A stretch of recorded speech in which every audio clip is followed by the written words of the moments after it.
आज है 16 जून 2025 दिन सोमवार। न्यूज 80 पर यूपी की सुर्खियों में आपका स्वागत है। चलिए देखते हैं यूपी की 15 खबरें फटाफट अंदाज में। प्रधानमंत्री किसान सम्मान निधि योजना पूरे भारत में किसानों को महत्वपूर्ण वित्तीय सहायता प्रदान करती है। केंद्र सरकार की इस पहल के तहत पात्र किसानों को सालाना 6,000 रुपये मिलते हैं, जो 2,000 रुपये की किस्त 3 समान किस्तों में वितरित किए जाते हैं। इसलिए किसान 20वीं किस्त के जारी होने की बेसब्री से इंतजार कर रहे हैं। 20वीं किस्त का इंतजार कर रहे करोड़ों किसानों के लिए अच्छी खबर है। मीडिया रिपोर्ट के मुताबिक पीएम किसान सम्मान निधि योजना की 20वीं किस्त 20 जून 2025 को किसानों के खातों में जमा होने की उम्मीद है। हालांकि सरकार की ओर से इसकी कोई आधिकारिक पुष्टि अभी नहीं की गई है। यूपी में भूजल संकट से निपटने के लिए सरकार सीधे जनता से संवाद करेगी। योगी आदित्यनाथ के नेतृत्व में बड़ा जन अभियान शुरू किया जा रहा है, जिसमें बच्चों, शिक्षकों, सामाजिक संगठनों, एनजीओ और पंचायत प्रतिनिधियों को साथ लेकर 4 महीने तक भूजल संरक्षण के लिए प्रदेश भर में कार्यरत चलाए जाएंगे। सरकार की योजना है कि जल बचाने की सोच को समाज के हर वर्ग तक पहुंचाया जाए और इसके लिए प्रदेश में 300 भूजल रैलियों का आयोजन होगा। इन रैलियों में स्कूली बच्चों और अध्यापकों की विशेष भागीदारी रहेगी, ताकि भविष्य की पीढ़ी में पानी के संरक्षण को लेकर जागरूकता बचपन से ही विकसित की जा सके। उत्तर प्रदेश की योगी आदित्यनाथ सरकार में यातायात की समस्या को दूर करने के लिए अब प्रदेश के 21 राज्य राजमार्ग को चौड़ा करवाया जाएगा, जिसमें 4 लेन में बदलने का प्रयास किया जा रहा है। बता दें कि अब सड़क सिर्फ 7 से 14 मीटर चौड़ी ही है, लेकिन निर्णय के बाद अब 14 से 25 मीटर तक चौड़ा करवाया जाएगा। लोक निर्माण विभाग की टीम ने इन सड़कों पर सर्वे करके राज्य सरकार को प्रस्ताव बनाकर भेज दिया है। अब 21 सड़कों में 3 वाराणसी और 2 हरदोई जिले की सड़कें शामिल है। दरअसल जिसमें ट्रैफिक जाम अब कम होगा और तथा यात्रा के दौरान सफर आरामदायक और तीव्र गति महसूस की जाएगी। उत्तर प्रदेश की योगी सरकार अब बिजली व्यवस्था में सुधार करने जा रही है। सरकार का मकसद है कि हर उपभोक्ता को 24 घंटे भरोसेमंद बिजली मिले, बिलिंग में पारदर्शिता और समस्याओं का समय पर समाधान हो। बता दें कि यह सुधार खास तौर पर आम लोगों, किसानों और छोटे व्यापारियों की जिंदगी को आसान बनाने की दिशा में एक बड़ा कदम माना जा रहा है। सरकार के प्रस्तावित बिजली सुधार योजना में उपभोक्ताओं को केंद्र में रखा गया है। यानी अब हर वह काम जो बिजली से जुड़ा है, जैसे बिजली बिल भरना, शिकायत करना, कनेक्शन लेना या कटवाना, सब कुछ ज़्यादा आसान और डिजिटल तरीके से होगा। ग्रेटर नोएडा में अपना घर खरीदने का सपना देखने वालों के लिए एक बेहतरीन अवसर सामने आया है। ग्रेटर नोएडा प्राधिकरण ने 3 बिल्डर भूखंडों पर नई हाउसिंग योजना की शुरुआत की है, जो सेक्टर म्यू अल्फा 2 और सिग्मा 3 में स्थित है। इच्छुक खरीदार 4 जुलाई तक योजना में पंजीकरण कर सकते हैं। यह आवंटन पूरी तरह ई नीलामी के माध्यम से किया जाएगा, जिससे प्रक्रिया पारदर्शी और निष्पक्ष होगी। आपको बता दें, व्यक्तिगत प्लाट की उपलब्धता कम होने के कारण ग्रुप हाउसिंग योजनाओं को प्राथमिकता दी जा रही है। जेवर एयरपोर्ट और बढ़ती औद्योगिक इकाइयों की वजह से शहर में रिहायशी मांग में इजाफा हुआ है। यूपी की योगी सरकार ने शिक्षा मित्रों को बड़ी सौगात दे दी। सरकार ने शिक्षा मित्रों को उनके मूल विद्यालय में वापसी का रास्ता साफ कर दिया है।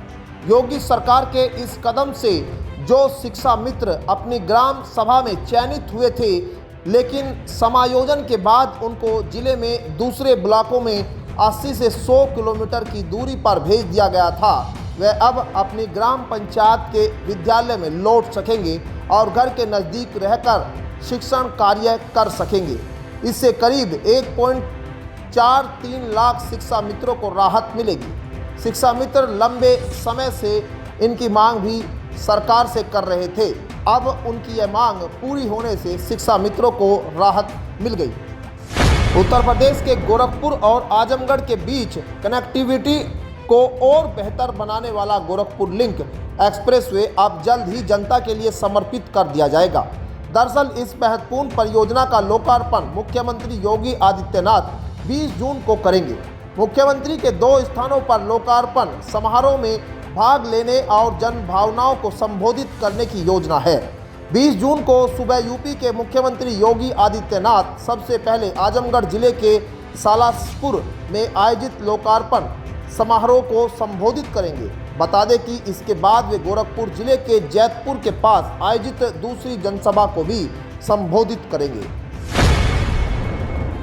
भारतीय रेलवे ने यात्रियों की सुविधा और कनेक्टिविटी को बेहतर बनाने के लिए प्रयागराज से मुजफ्फरपुर के बीच नई सीधी बापूधाम एक्सप्रेस ट्रेन चलाने की अनुमति दे दी।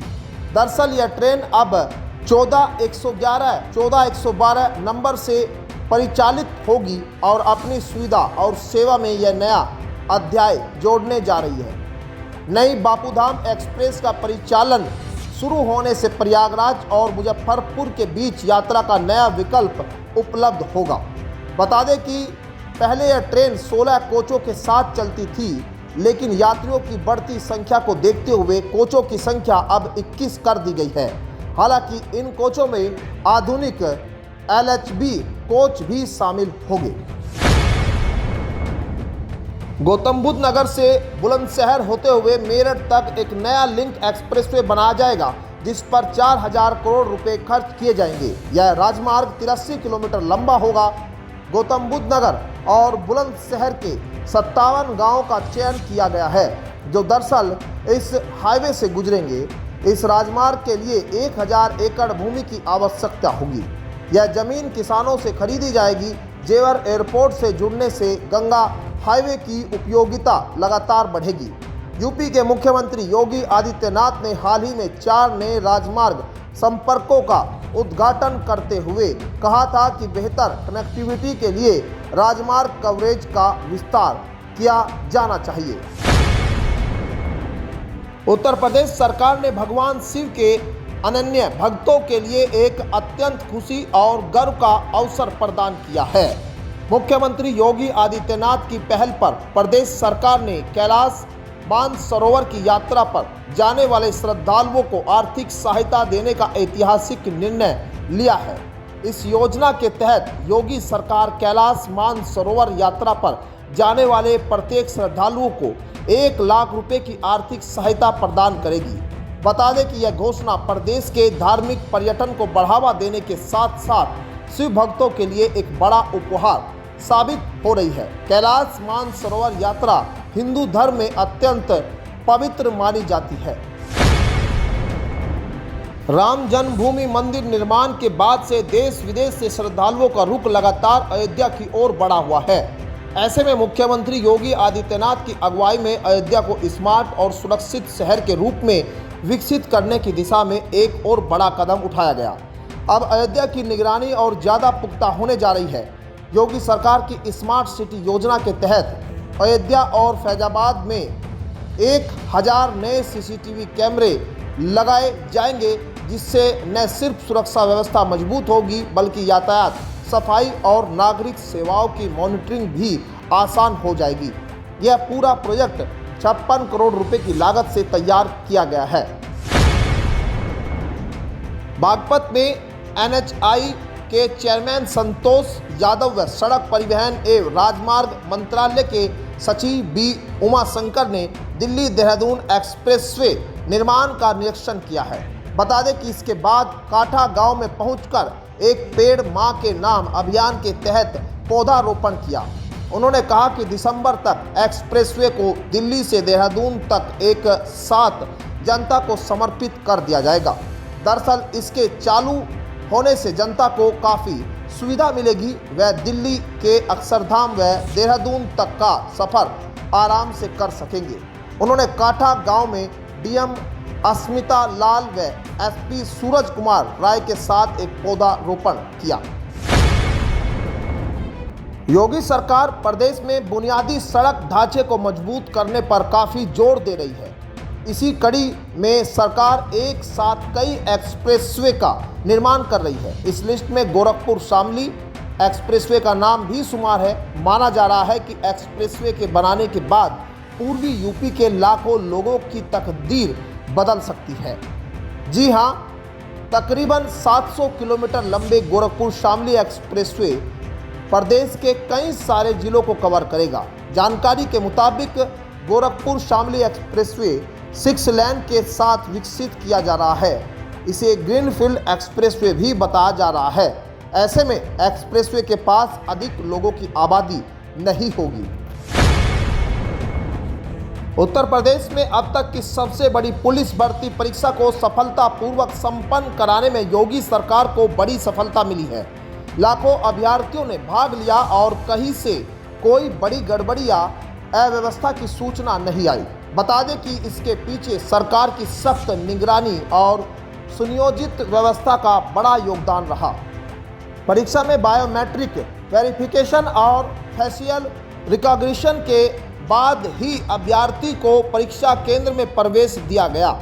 योगी सरकार ने आरक्षी नागरिक पुलिस सीधी भर्ती 2024 की परीक्षा को नकल विहीन और पारदर्शी बनाने के लिए ऐसे सुरक्षा इंतजाम किए हैं जिसकी मिसाल कम ही देखने को मिलती है। यूपी में गर्मी से बेहाल लोगों के लिए अब राहत भरी खबर सामने आ रही है। 48 घंटे तक इंतजार, फिर राहत के फुहारे शुरू होने की और उम्मीद है। ये संभावना जताई गई है कि मौसम विभाग की ओर से, मौसम विभाग की माने तो 16 से 17 जून से यूपी में मौसम में बदलाव होना शुरू हो जाएगा। 18 से 20 जून के बीच यूपी में मानसून बारिश तेज हो जाएगी। बता दें कि इसी के साथ ही गर्मी विदा हो जाएगी। दरअसल मौसम विभाग के अनुसार बताया जा रहा है कि यूपी में भीषण गर्मी पड़ रही है। हालांकि पश्चिमी विक्षोभ तथा निचले क्षोभ मंडल में आ रही पूर्वा हवाओं के कारण बुंदेलखंड क्षेत्र के तापमान में गिरावट आई है। उन्होंने बताया कि उत्तर प्रदेश के प्रयागराज, वाराणसी, गाजीपुर, बहराइच एवं गोरखपुर में लू का प्रभाव देखने को मिला है। तो ये थी आज की 15 फटाफट खबरें। अगर आपको वीडियो पसंद आया तो वीडियो को लाइक, शेयर व कमेंट जरूर करें। धन्यवाद।